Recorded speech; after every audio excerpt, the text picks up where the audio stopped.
শহরের ব্যস্ত জীবন থেকে মুক্তি পেতে কলকাতার কাছাকাছি একটু অফবিট লোকেশনে পাহাড়ের কোলে নিরিবিলিতে শান্ত স্নিগ্ধ মনোরম পরিবেশে একটা দিন কাটাতে চান, তাহলে আপনাদের অবশ্যই আসতে হবে পুরুলিয়ার মুরগুমাতে।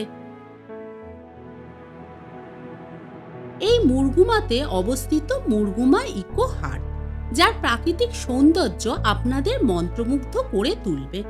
কলকাতা থেকে নিজেদের গাড়ি নিয়ে পৌঁছে গেলাম মুরগুমা ইকো হাট। এখানে গাড়ি পার্কিংয়ের সুব্যবস্থা আছে। ফ্রেশ হয়ে লাঞ্চ ছেড়ে আমরা এখানে চারপাশের পরিবেশটা একটু ঘুরে দেখলাম।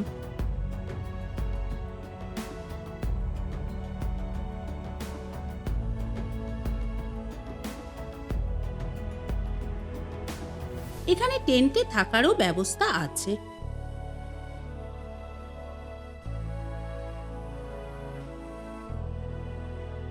সন্ধে নামার সাথে সাথে সুন্দর বাঁশের ঝুড়িতে ওনারা চপ মুড়ি পরিবেশন করলেন। আড্ডা ঘরে বসে চপ মুড়ি চা দিয়ে জমিয়ে বন্ধুদের সাথে আড্ডা মারলাম। ততক্ষণে ওনারা বনফায়ারের আয়োজন শুরু করে দিয়েছিলেন। এই বনফায়ারের কাঠকয়লা দিয়ে বারবিকিউ করা হলো। ওপেন এরিয়ায় বসে আমরা সবাই মিলে বারবিকিউ দিয়ে পার্টি করলাম। পরদিন সকালে এখানে মনোরম সানরাইজ উপভোগ করলাম।